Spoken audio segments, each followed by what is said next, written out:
Hello, everyone. Welcome to episode 5 of our series, Shelf Space with Kino Lorber, where we talk about all things film, filmmaking, and physical media with Kino Lorber's head of acquisitions, Frank Tarzi. This month, we have a very special guest, Bill Lustig, director of cult horror classics such as Maniac, Vigilante, and Uncle Sam, and also the founder of boutique label Blue Underground. Excited to chat with you both. We'll also be answering your audience questions. So thank you so much to those who have submitted via email. If you want to submit a question for an upcoming episode, be sure to subscribe to our newsletter and get on the email list. So we ask that you please stick with topics of film and physical media. If you do have any questions about customer service, orders, please submit them at the link in the video description below. Hello, Frank. Hello, Bill. How are you? Hey, Alicia. Hello. Hey, how are you, Alicia? Good. Do you want to tell us how you guys know each other? What's your history together? Well, I knew Bill as a filmmaker first. I've seen his films. I saw Maniac without my parents' permission when it came out. So, yes, I've followed his career. I'm a big fan of his movies, and but a few years ago, I think I was doing a special edition of one of our movies, and I know that Bill had also produces a lot of extras. So I reached out to Bill and said, "Hey, I'm looking for acquired extras that you had done for 1 million BC, I think it was." And then you were like, "Oh yeah, sure." And we made a little deal, and then the rest is history. Bill was in New York a few months later. He reached out and said, "Hey, you want to meet?" And I was like, "Yeah, that'd be great." And I think we went to Keen's. The first one. Okay. First one, because all our lunches have been at nice steakhouses across New York City. So, and today we had lunch at Gallagher's. So, yeah, Frank is a big celebrity in the home video business. I would hear his name constantly mentioned in association with films that I love. And so I knew that if we met, we would have a lot in common. And you did, right? And you hit it off immediately. yeah, we're big. Our tastes are similar. I think Bill goes a little bit more towards the cult stuff, and I go a little bit more towards the genre stuff. But he loves genre films too. And I know when I announce 4Ks of hit title like Prime Cut, Yeah. like that same day, I get an email saying "Bravo, Frank." So yeah, so we have when it comes to a lot of the stuff, he told me all those great Death Wish stories, when I was doing Death Wish, and so yeah, so Bill's been in the business for a long, long time, and he knows everybody in the business from, especially all from the New York side of Hollywood, and I think the other thing that a lot of people don't know about Bill is that he had a very famous uncle. Oh, my Uncle Jake, yeah. Yeah, Jake LaMotta, the Raging Oh, Bull. that's right. His Raging Bull, yeah. Yeah, that's a fun bit of trivia. Well, both of you guys are huge, huge, huge players, instrumental players in the physical media world. Bill, you've actually been credited, both of you have been credited as, two of the creators of this collector's market, pretty much. How do you guys feel about that honor, and how have you seen the space change over the years? I don't consider myself a founder of that. It was really, and I think Frank would agree, Jay Douglas, yes, when he took over at Anchor Bay, is the one who brought the collector's edition to the VHS and later into the DVD market. Yeah. He basically became a pop culture criterion. Right. And he was the guy who really started it all, and I owe everything to him. Yeah, I completely agree with you. And I think a couple of weeks ago mentioned Anchor Bay as being the label that saw the future and saw this. And you had, since then, there's been so many other labels, and of course, Blue Underground, and then Kino Studio Classics, you have Shout Factory, you have so many different ones now. But it was Anchor Bay, and it was Douglas without a doubt. So people could give us credit. Yeah, I mean, I think that we're continuing his work. Yeah. But he was the one that kind of started this. So. Bill, how did you start Blue Underground? Well, I was producing DVDs for Anchor Bay.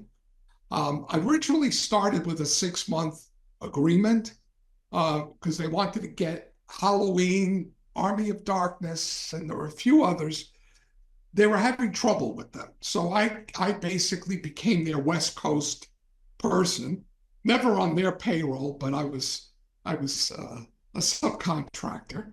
And I started producing stuff for Anchor Bay, and it grew to the point where I was doing 8 titles a month.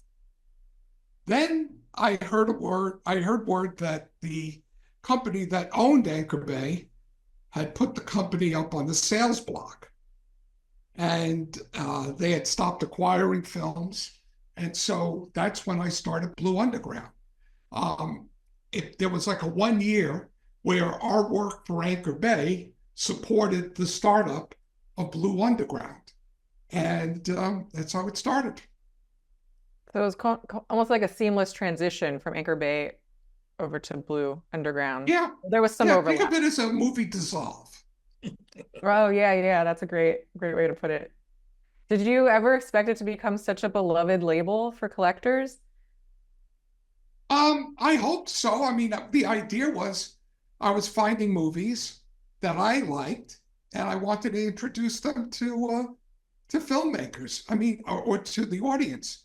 The Anchor Bay thing was, that was more exciting in some ways because I was acquiring films that until then I was paying myself enormous amounts of money, particularly to the late Olsons, getting Japanese laser discs of movies like Living Dead at the Manchester Morgue, Deep Red, House by the Cemetery.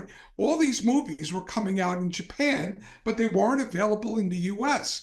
What was available in the US were usually panned and scanned copies, no extras. It was really bare bones and shitty transfers.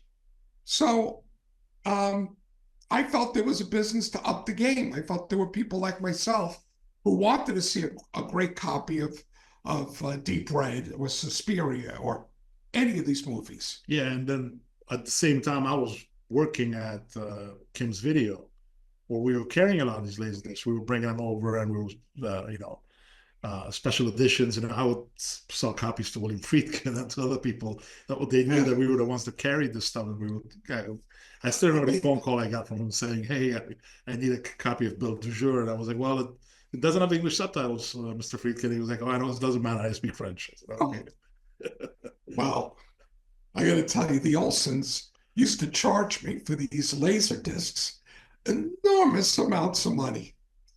They would charge me like $250 for something like City of the Living Dead. Well, defending them a little bit, those were the wholesale prices for those were very high. Yeah, they were. So I remember when we would bring in something like, I think when the Dune Alan Smithy version came out on Laserdisc in Japan, I think it was like $275 for us. Wow. So if we're gonna make any kind of profit, everything makes it work. We have to charge at least $400 for it. Absolutely. So that was so I think they were making probably a little bit of a profit on me without a doubt, but they were paying probably a lot of money for this. Yeah, there was some great movies from Japan, and they had background in Japan. That's the thing, because they're their mother was Japanese and they spent time in Japan, so they had some connections there. Interesting. Now, Bill, so besides being like an instrumental player in the physical media world, you're also an iconic horror cult director. Do you miss directing films? Sure. That was a lot of fun. I love making movies. I still have a love of creating, even if it's extras or documentaries, things like that. But I fell into this. It's been okay. I don't have to go around begging for money to make movies. And that was always the hard part. No, I kind of like what I'm doing, but I do miss making movies. Do you have any plans to return to the director's chair? Like, what will it take to get you to return? Every director has plans to. Any retired director doesn't acknowledge they're retired. Yeah. So the short answer is yes, there Yes, will be I'm always thinking there are about it. plans. But then Okay. all of a sudden, when I sit there and really think about it and think about dealing with investors and meetings, Midnight shoots. well, midnight shoots I like. I like midnight shoots. I like working all night. That's fun. But it's just, you start thinking about these things. It's the easiest part of movie making is movie making. The actually being on set and Yeah, actually making the that's the thing. easy part. Yeah. It's So all it's the finding peripheral funding. stuff that drives you crazy. Yes. I can totally see that. Politics. I can totally see that. Well, I mean, I I'll don't give you an example. When I did Maniac Cop 3, I was in a conference room with three producers, the financier, myself, and maybe someone taking notes. And one of the producers on Maniac Cop 3, mind you, I had no producers on 1 and 2, but on 3, I had 3 producers. He said to me, Bill, what we're trying to do is make a Maniac Cop film for people like my friends who don't watch Maniac Cop movies. And the guy really thought he was saying something heavy. And I'd sit there and go, this is insanity. This belongs in a Mel Brooks movie. it's Anyway, defeating the whole purpose. yeah. And then you have to have conversations based on that. Uh, so that I don't miss. Yeah, I can totally see how when you have too many cooks in the kitchen, especially when it comes to people with stake and financial stake in the film, then they start getting creative control over you, and it's just. But yeah, I can see how the filmmaking part is the best part. And well, speaking of filmmaking, I don't know how many people know this. Maybe some people know this, but you were actually the first director attached to direct True Romance, which is one of Yes. my all-time favorite movies. I think that's really awesome. I think people should know that about you. If you did go on to direct True Romance, what would Bill Lustig's True Romance look like? Well, the budget that I had on True Romance was $3 million. And certainly that wasn't Tony Scott's budget. So it would have been, I thought of True Romance, funny enough, a lot like Gun Crazy. Do you remember Gun Crazy? I'm not familiar That with was that one now. sort of my thinking The classic noir, right? on True Romance. And I had I had things like shootouts and in like the Mondrian Hotel with blood splattering on white walls. It was a little more John Woo. It's kind of Gun Crazy meets John Woo. Well, I really wish we could see that version. That sounds Well, like a it's really okay. fun version. Look, things happen. It was devastating emotionally to me to be replaced.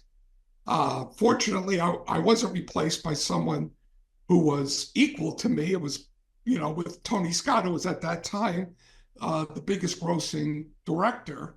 His films had the biggest grosses of any director in the world. So, and it was hard. It was hard, but you have to suck it up. Well, I want to ask about something that you had mentioned during your interview with Serial at Midnight. You had said something along the lines that the physical media industry is essentially going to hit a ceiling or a wall at some point because a lot of these boutique labels will probably shut down because there's a finite number of independent films to release. And then for labels that are working with studios, terms make it tricky to have longevity or for it to be sustainable. Do you see a solution for this? Like, is there a way for the industry and distributors to kind of pivot or evolve somehow to stay alive? I would Well, love to get both of your thoughts on this. I think the only way is for them to get into production. You have to start creating. You've already mined the gold out of the cave, and you've kind of picked it all dry. You got to replenish it, and that means producing. So I think companies are going to have to go into producing. It's that simple. It's not simple to produce, but it's to me the only thing that could sustain companies. Well, Frank, I what are your think thoughts? that when it comes to, physical media, I think, every year I've said this is a slowly declining business. But there's still lots of films out there that have not been released, especially when it comes to companies like ours that deal with studios. Um, the chances of getting those films or acquiring them in the next couple of years is not very good at this point. But hopefully somebody decides to change their minds and open the gates again and let us acquire some of these films, because it's a shame for some key films to they'll never get a real restoration, like a real beautiful transfer on Blu-ray, or even like a 4K restoration. Not gonna name studios, but everybody kind of in this business knows who they are. Um, uh, so I think that for us, yeah, there's still stuff out there that we could do. Independently, there's not much left. There are some small packages of film, privately owned films um, that are something very complicated to deal with. The Bristol Myers Squibb films that Mhm. everybody talks about, and those would be very nice films to release. But unfortunately, they're stuck with the multi-billion-dollar uh, pharmaceutical company. But with the studios, and I think that the 4K format has given us a little bit more of a window to maybe start releasing some of the titles that I wouldn't have released 4 years ago or 3 years ago. Um, a good example, something like the Train that I did last year, I wouldn't have released that when I started doing 4K. You know, Mhm. what I did originally, the 4K was Hannibal and it was Mad Max, and it was like no brainers. So now I think I'm willing to take a little bit more of a chance, mainly because some studios are not asking for that much more for the 4K rights, and then also the costs have come down a little bit for us. That makes me think. I'm willing to take some more chances. So. And hopefully more and more people get turned on to collecting, because even if titles are limited, the people out there, there's so many untapped, audiences that could start collecting. So hopefully that will Yeah, well, I hope so too, but trend I don't. upwards. I don't know if the younger generation would really. I don't know if they're going to stop buying discs. Yeah. You know. I'm Uh, still holding out hope for them. yeah, we all are, but I don't think that's gonna. You're gonna see some. We have people that work in this office that are younger, that that collect and they buy discs and stuff like that, and that's really great to see. But the majority of the people, I think they're now at that world of streaming and telephones and iPhones, and when I see people watch movies on their phones, I'm just like, why would you do that? Why would you do that to your eyes? Why would you do that to that film? Film should not be seen that way. A widescreen film while being watched with black bars on a 178 telephone. Makes your skin crawl. Yeah, it just bothers me when I see people doing that. I'm like, okay, yeah, watching some dumb TikTok thing or whatever. That's what the phone is for. Well, I just have one more question for you guys before we move on to audience questions. Because Halloween is right around the corner, I just have to know, what are both of your all-time favorite horror movies, or just horror movies that you'd like to watch around this time? I would say, um, I tend to go for movies like Carnival of Souls. That movie is so creepy, and I like creepy movies more than I do, in your face, you know, aggressive horror. Um, I'm talking about when I'm watching at home. I mean, I love Texas Chainsaw Massacre. It could be my favorite horror film of all time, but it's not a film that I turn to. I turn to more like The Uninvited, The films Innocents. with The Innocents, uh, the Spiritualist. The Haunting, maybe. Yeah, The Haunting. I love these kinds of movies. They're the kind of films I like to curl up on the couch and watch. Yeah, I when it comes to picking one, I have a very hard time coming up with my favorite films of all time. But when it comes to a horror film, I there's no doubt in my mind that it's it's The Shining. The Shining is my favorite horror film of all time. It's always been. Every October, I try to find a day to watch it. So it's yeah, that is my favorite horror film of all time. Now, Texas Chainsaw is without a doubt in my top five. It's one of the greatest horror films. And the original Halloween I really loved because it scared the crap out of me as a kid. And it's still effective. Yeah, it's still very effective. Yes, it is. Yeah. And so there's a lot of different horror films that I love. Your film Maniac is a great horror film, but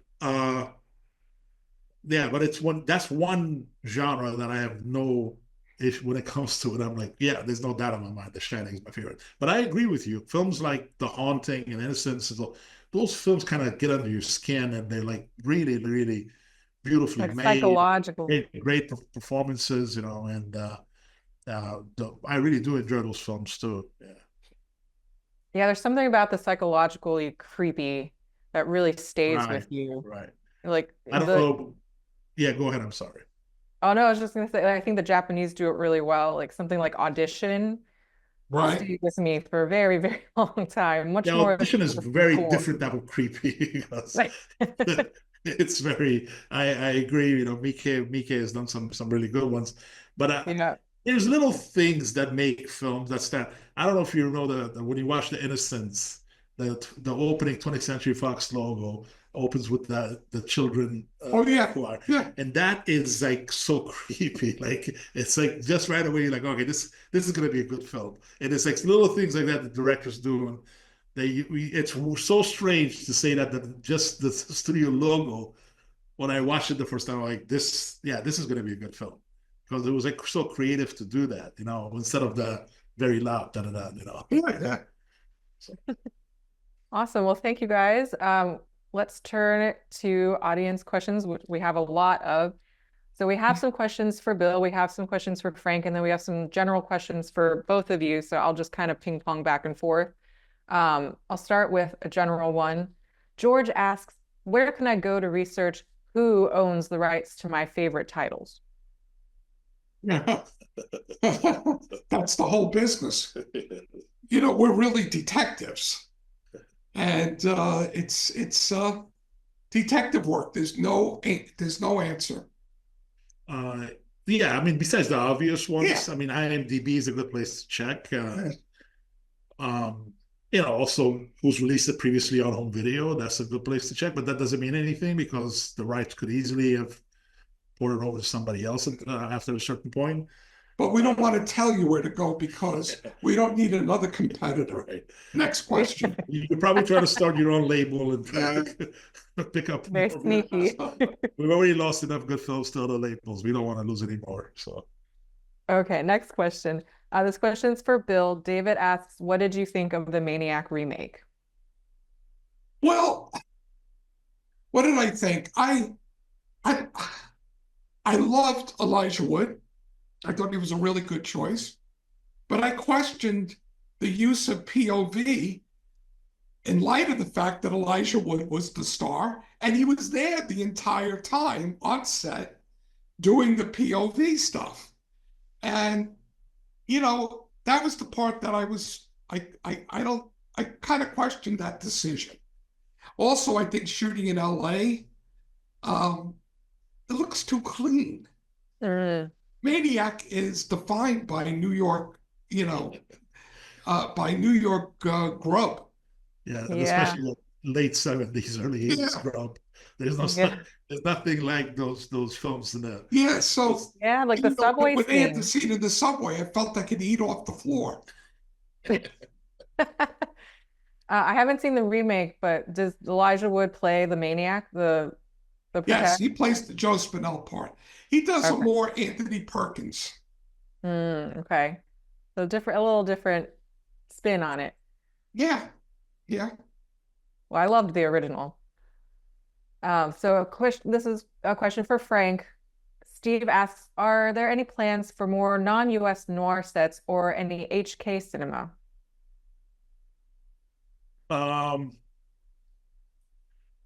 Yeah, I'm probably gonna do another French noir set, but it has to be the right. It's very hard. Now, I don't want to just call anything that's black and white noir, so it has to have a little bit of a noirish feel to it. Um, I do have one that I'm kind of thinking about doing because we have uh, Hijack Highway with Jean Gabon. I'm thinking about putting the three Gabon films that we have into a set. That's kind of cheating because we've already released Touché Pas au Grisby, and we've done Razia sur le Neuf, which are both great films. I think Hijack Highway, I was thinking about calling it Gabon Noir, but so that's one that I'm kind of thinking about doing. But as far as getting new films, we're looking into it. I know that Brett also acquired some German noirs from that period, and I've done some British ones, and yeah, so we would like to. As far as HK is concerned, Also, there's so many companies that have picked out that have yeah, gone through there. that's the thing. There's not much left, So yeah. Very popular market, I guess. This question is for both of you. Martin asks, who are the actors/actresses who sell the best? Well, I guess actors. It's kind of funny. The home entertainment business, I think, works better with directors than it does with actors, and it works better with genres than it does actual actors. If you take, you look at an actor like Rock Hudson or Tony Curtis, they were major stars, but their films don't sell well, don't disc. Yeah, but I'm pretty sure Station Zero does, and I'm pretty sure, Fugitive, what was the movie he was hanged? Oh, Fugitive Kind. No, I know what you're talking about. Where he was handcuffed. Right, to Sidney Poitier. Yeah. So I'm just saying, certain films of theirs will sell. Sweet Smell of Success would sell. And Some Like It Hot, of course. But I think it's more directors. I would say if there's 2 actors or 3 actors that I would pick as the ones that would really do well, Clint Eastwood would be one of them. I'm pretty sure Tom Cruise movies do very well on this. And John Wayne, of course. But again, the bigger John Wayne titles, not the smaller ones. Well, are there any directors that come to mind? Well, directors, yeah. That's why we've even the smaller Billy Wilder films do well because he's such a great filmmaker. John Ford. When I see a movie from one of the major directors that has never been out on disc, I'm like, well, I got to put that out because it makes sense. But yeah, Hitchcock would probably be the king of of classic directors. But Hawks, and so you have a movie like Atari that I'm putting out. We're doing this beautiful restoration of 4K. That has Howard Hawks, a major director, and it has John Wayne. So that's that's one of the reasons you go. Or Donovan's Reef, you have John Wayne, Lee Marvin, and John Ford. So you have something like that. But I'm pretty sure that Quentin Tarantino's films do really well. So the Coen brothers do well. I haven't released too many of those. I've done one Coen brothers, Barton Fink, and it did very well for us. So. Bill Loam asks, hey, Bill, huge fan of your movies and the work you did at Anchor Bay and later at Blue Underground. Your releases set the bar for the collector's market. What are you currently working on and what's in the future for Blue Underground? Currently working on a movie called Venom that will be out in early next year. I'm working on a movie called The Stranger and the Gunfighter. Lee Van Cleef. Lee Van Cleef, yeah. And, there's others in the pipeline. We're doing we're reissuing the 2 Fu Manchu films, Castle of Fu Manchu and Blood of Fu Manchu in 4K, transferred from their original negatives. And, yeah, that's what we're doing. Cool. Frank, Mark asks, love the 80s titles you've put out. Wondering if there's any chance of more movies from the era coming out. Yeah, I love the 80s. That's when I grew up. I was a teenager. Yeah, I love the 80s. It's what I mean. I know Tarantino talks about a lot of shit about the 80s, that it's not a great decade, or same in the 50s. But I'm like, the 50s and the 80s have a lot of great films.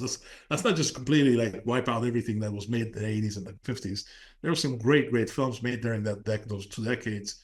I'm always looking to picking up more. I did the Universal deal. We have some. I think with the Paramount deal, we have some.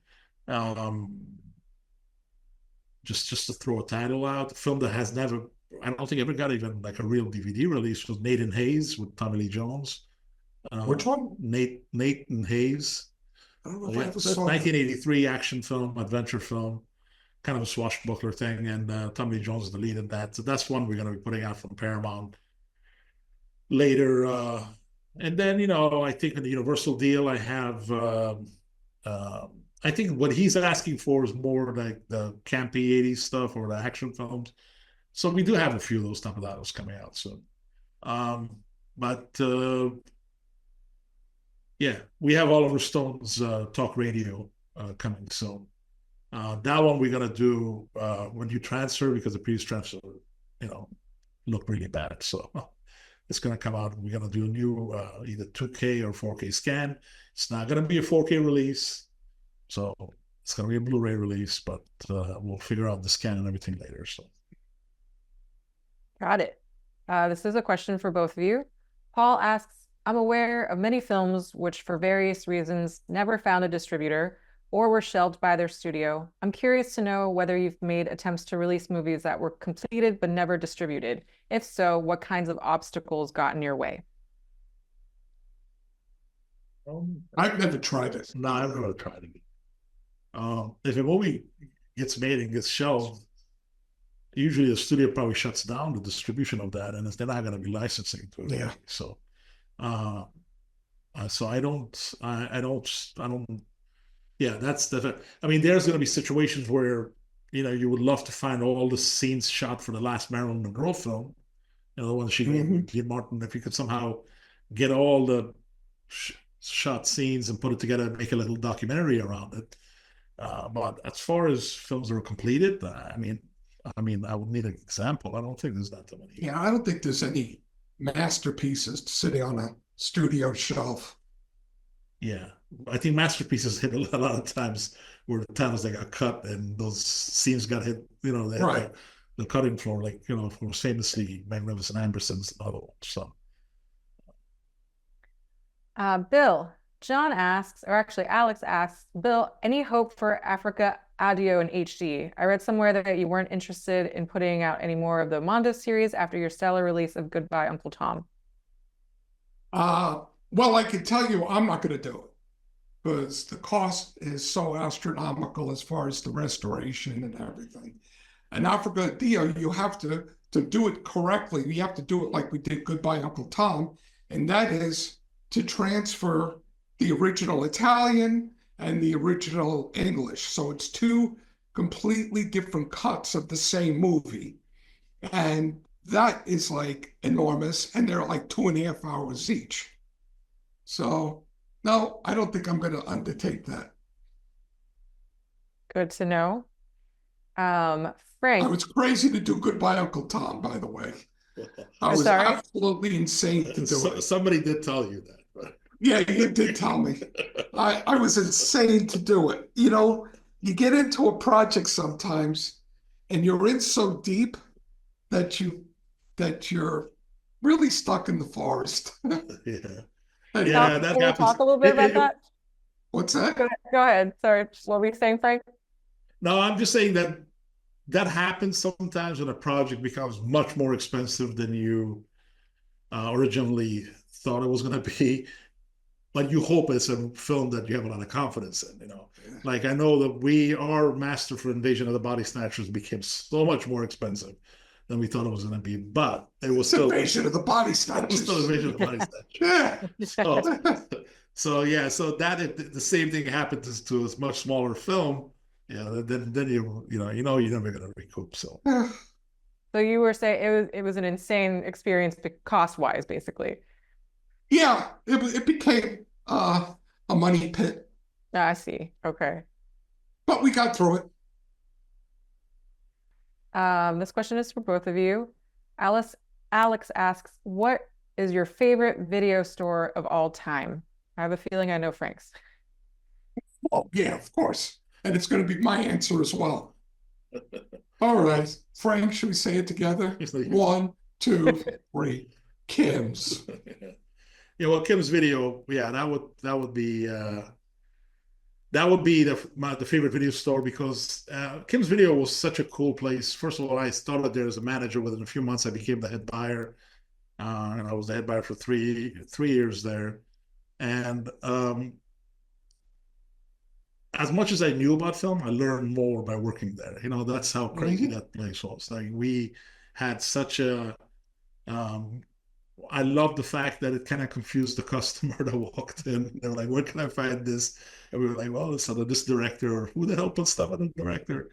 It was a lot of fun. I would say that is but there's always like a mom and pop store in your neighborhood too. That when I was a kid, there was like a little corner video store.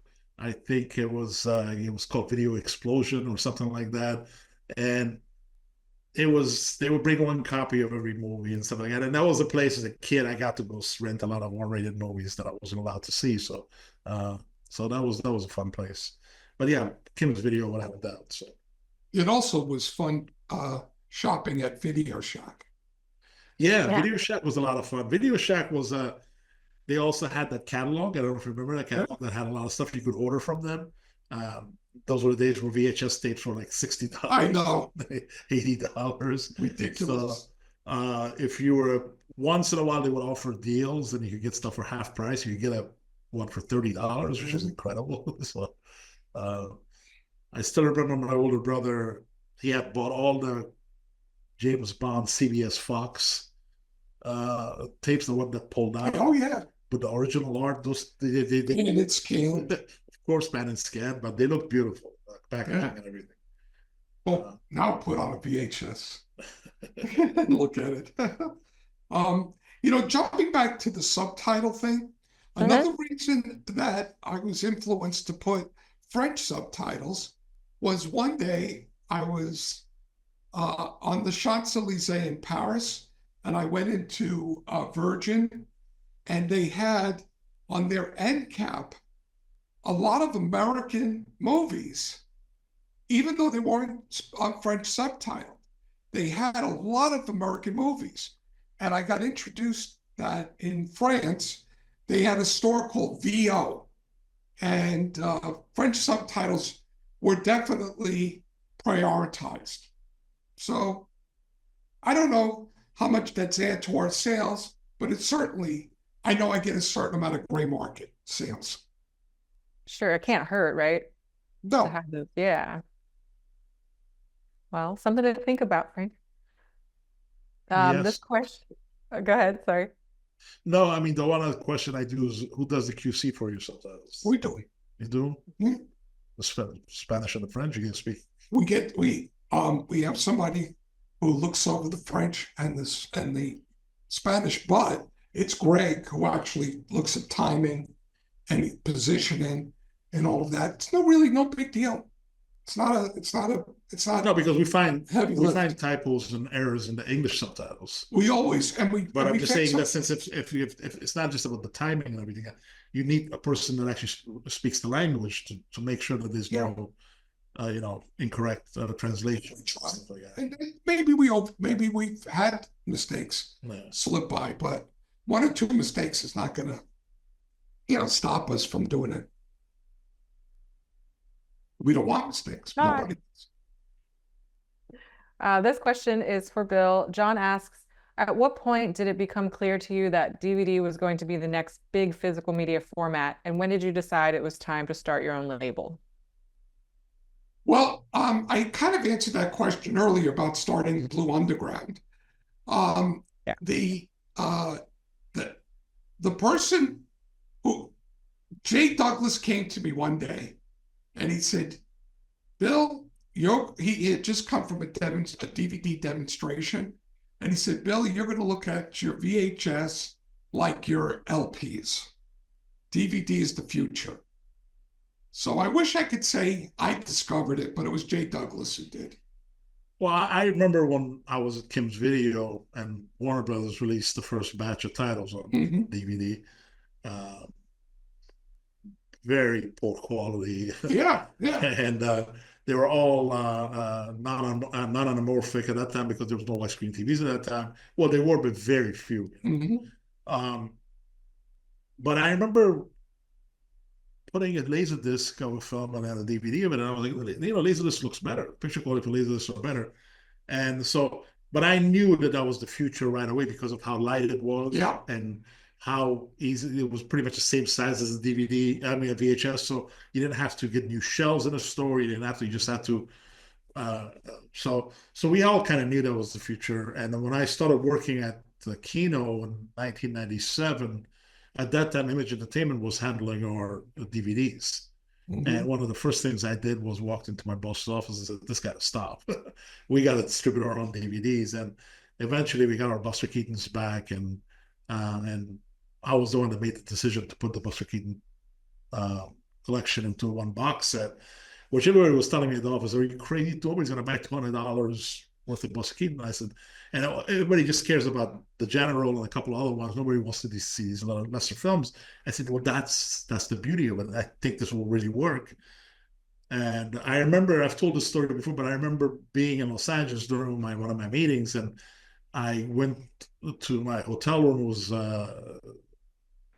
Sunday night, and Cisco Labor was on. And Roger said, "My home video pick of the week is," and he picks up the Buster Keaton box, and I was like, "There it is." And it was like incredible how many units we sold of that $200 box set. So, but before there was a period where a lot of people, including Criterion, were treating DVD as Laserdisc. They thought it was a niche thing, and I was like, "No, this thing is going to blow up. This is going to change home video forever." So, and it did, So. Did the popularity of the music CD also influence the transition from VHS to DVD because it was already a familiar format? It was something people were used to.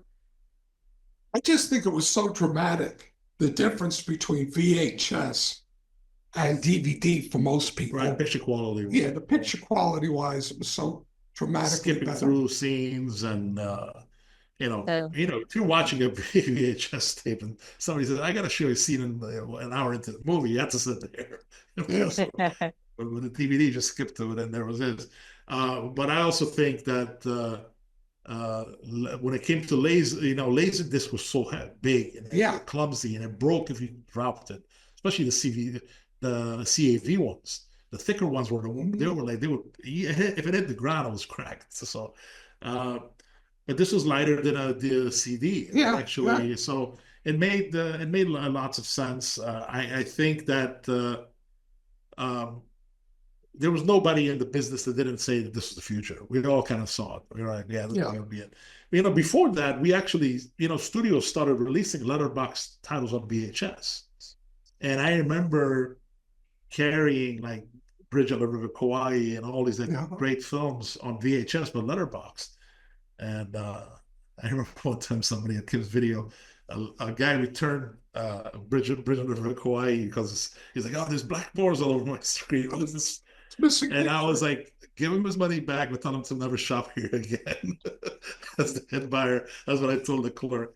I was like, "Yeah, give him his money back, but tell him to never shop here again, because this is a store for people that love cinema and understand actual aspect ratios." We actually had this incredible of the 12 Disciples explaining widescreen. I was like, "This is what you see, and what movies get when it gets cut off, you lose like 6 disciples." So I remember that we had that all over the Laserdisc section to explain people what widescreen was. That's funny. That's a great tutorial. Yeah. This question is for Frank. Paul asks, "Frank, you mentioned you worked at Olive Films. Is any of the Olive catalog coming to Kino Lorber, particularly Maniac, a 4K UHD collector's edition release, hopefully?" Mannequin. I did not acquire Mannequin. I probably would have eventually from MGM. That was when I left. When I left Olive in 2014 and came back to Kino. I announced my MGM deal, and of course he right away, jumped on a bandwagon and tried to pick up some movies, and one of them was Mannequin. So that wasn't one of my acquisitions. Would I pick that film up and release it? I don't know if I would do that on 4K. I don't know, maybe. But Olive does not. It's like the people continue to think that Olive actually owns stuff. It was just they were similar to what Kino is, which we acquired films from the studios. And I have re-released a lot of the films that I had acquired previously, especially for the Paramount deal. Invasion of the Body Snatchers. Yeah, Invasion of the Body Snatchers, High Noon, a lot of the other ones, Boogans, and I wanted to actually pick up more, but a lot of them were not available to me. As far as the MGM titles, I've actually picked up some stuff like Stone Cold and American Ninja 1 and 2. I've done a few. So Mannequin is something that is borderline with what I really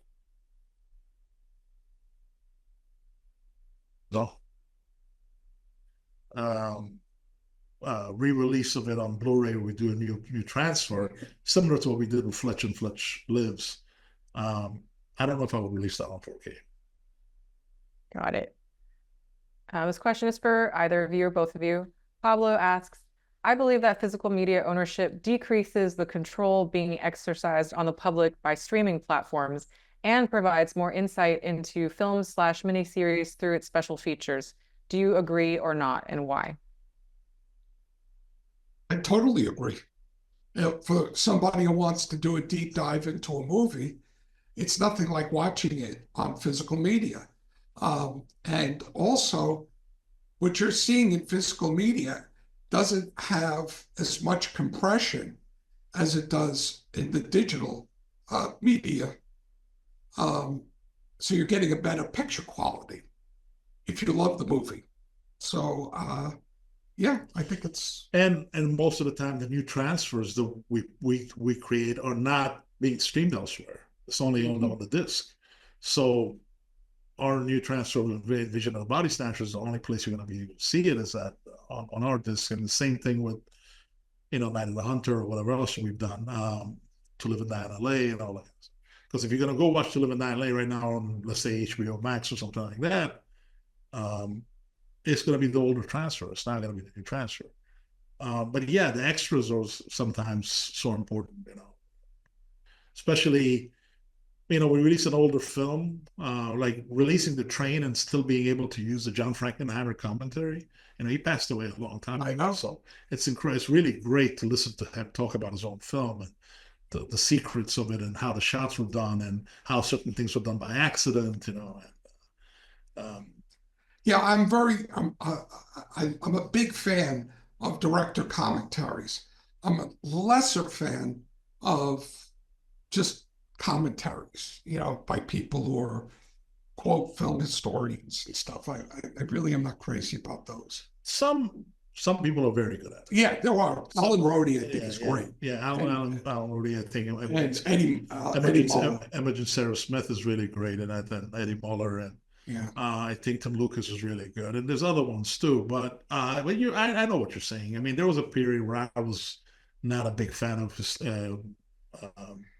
But I think when you're releasing an older movie, like the 1930s or 1940s film where nobody's around anymore, having a person talk about it, a person that was a fan of the movie, and the last thing I want is somebody doing me a favor and saying, I'm going to do a commentary for this movie because you're asking me to. Right. If you're going to do it, I want to make sure that you're a fan of it. It was really good, Tom Weaver. Yeah, Tom Weaver's very good. With certain films, he's amazing. Well, because, again, his commentaries are very well thought of and well written and research and stuff like that. I tried to do one myself a few years ago for The Good, Bad, and the Ugly, and I was like, after 60 minutes, I was like, I don't have anything to say. And this movie's 162 minutes long, so I was like, how am I going to fill up the rest of this? That's why you want to do. It's better to do it with 2 or 3 different people. Let's say you and me, Bill, with somebody else sitting there and talk about it. but yeah, but extras, sometimes, like that's the other thing I spoke about last time. We sometimes get the final interview by a person like Mitchell Ryan. We interviewed him, and a couple of weeks later he passed away. Or Scott Wilson, people, they're great character actors. And What did you? What film was it? Mitchell Ryan. Mitchell Ryan was wasn't Happy as Drifter. It was Okay. my God, what was it? It was one of the. Oh, sorry. Yeah, I'm trying to figure out what it was. We interviewed him a few times. So the last time we interviewed him was for this film. I'm trying to remember what it was. It's okay. I know Scott Wilson was from the Grissom Gang. So, and there was, years ago, I actually interviewed Scott Wilson when I was for my first run around at Kino. We actually went to his house, and he was very nice, and we interviewed him for the year of the Quiet Sun. That's where we interviewed him, and he was really funny, and he brought us to the room. He said, "This is Rob Schneider's room." I was like, "What are you talking about?" He said, "Whenever Rob Schneider's in town, he stays with us." I was like, "Oh, that's really cool." So the special features are really, they can be part of history. It's not only really are. Yeah. And then so sometimes they tell you incredible stories, that nobody would have heard if it wasn't for that interview, So. And that's, one of the many benefits of physical media. I think it's worth reiterating. Another one is that when you own a piece of physical media, you own it forever. You're not beholden to a streaming platform's licensing terms. So that's yet another reason. And actually, like, while we're on this topic, I'd like to follow up their question, Pablo's question, with my own question. In your own words, why do you think collecting physical media is more important than ever now? I think one of the things that it actually does is from preservation. I think a lot of times when a studio, even when they do work on a little film, let's say preserve a little black and white film of the 40s, and then I end up picking it up. I sometimes get an email from the studio saying, "Thank you for doing that," because they spend the money not thinking that they're going to make any money out of this thing. And then somebody actually picked it up, and they're not going to get rich off that, and we're not going to get rich off that. But we're putting it out because it was remastered, because we know that we don't have to do a new scan. It's already a brand new 4K scan or something like that. So it does.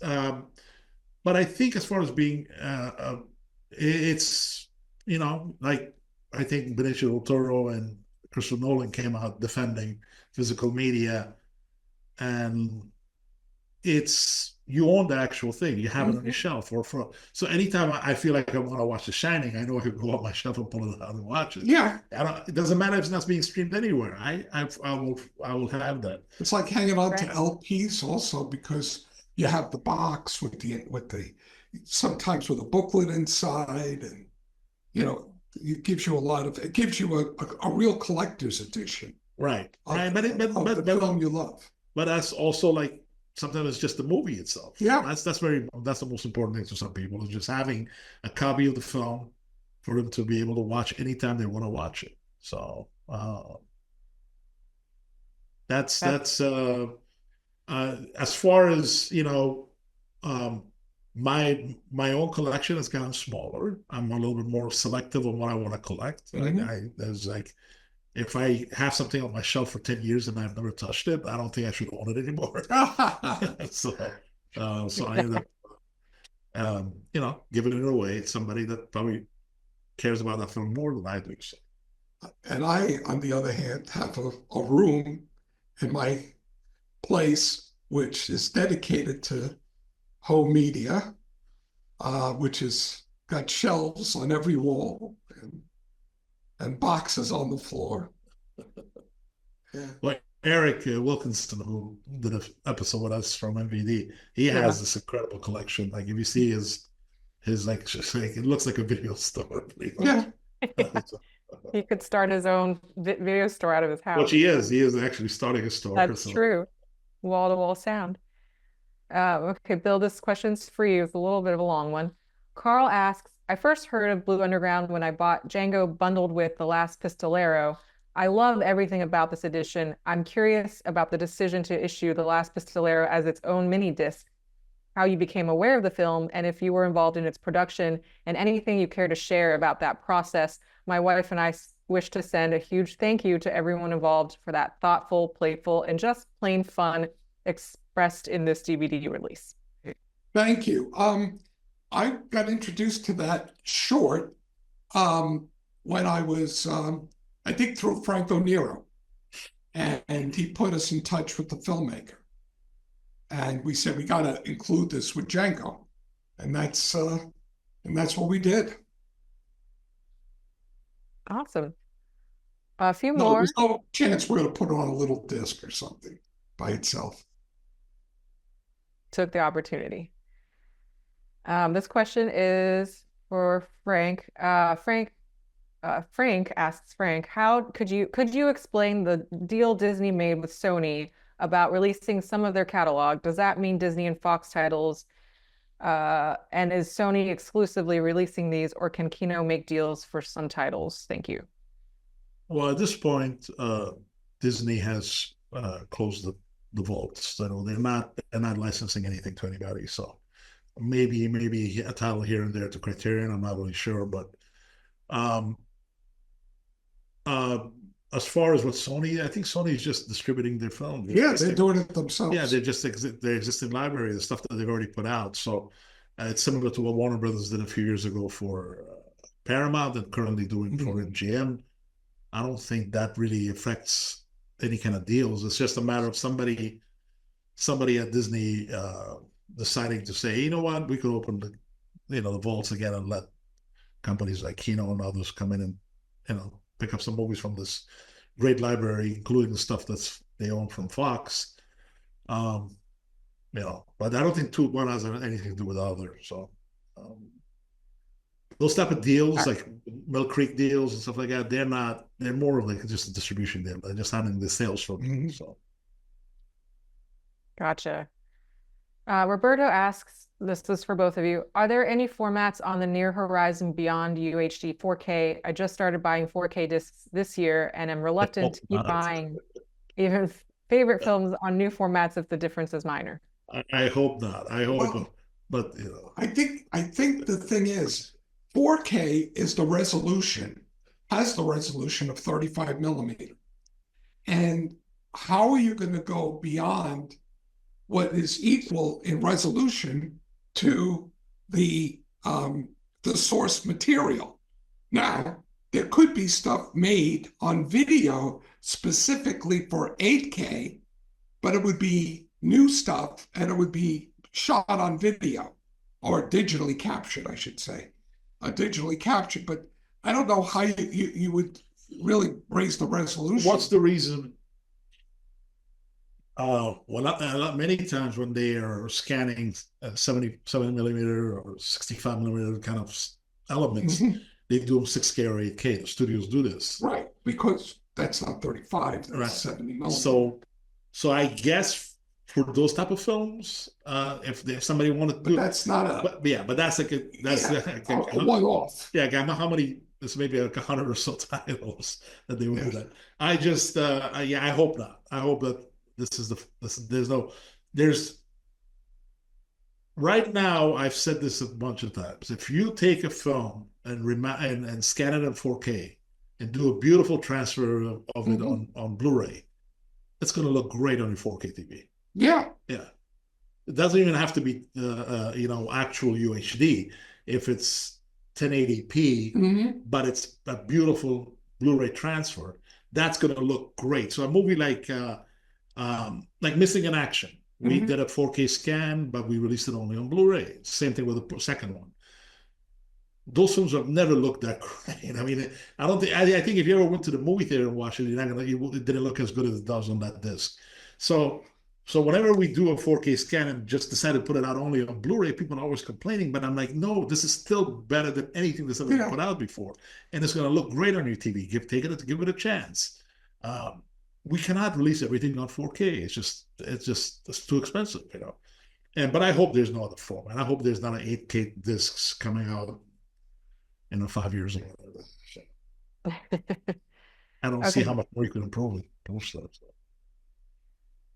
All right, one more question for each of you. Bill, Ryan asks, does Blue Underground still own the home video rights to Dario Argento's Inferno and Michelle Salvi's Stage Fright? If so, do you plan to release these films on 4K?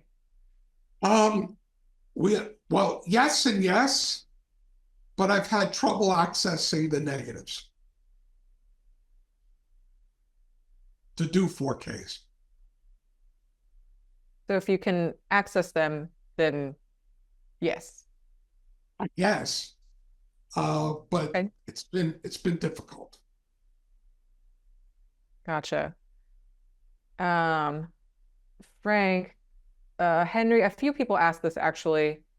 Are there any plans for Kino to ship internationally, for example, to Europe or Australia, not just to Canada? Well, this is we acquire when we do acquisitions, most of the films that we acquire, we only have North American rights for them.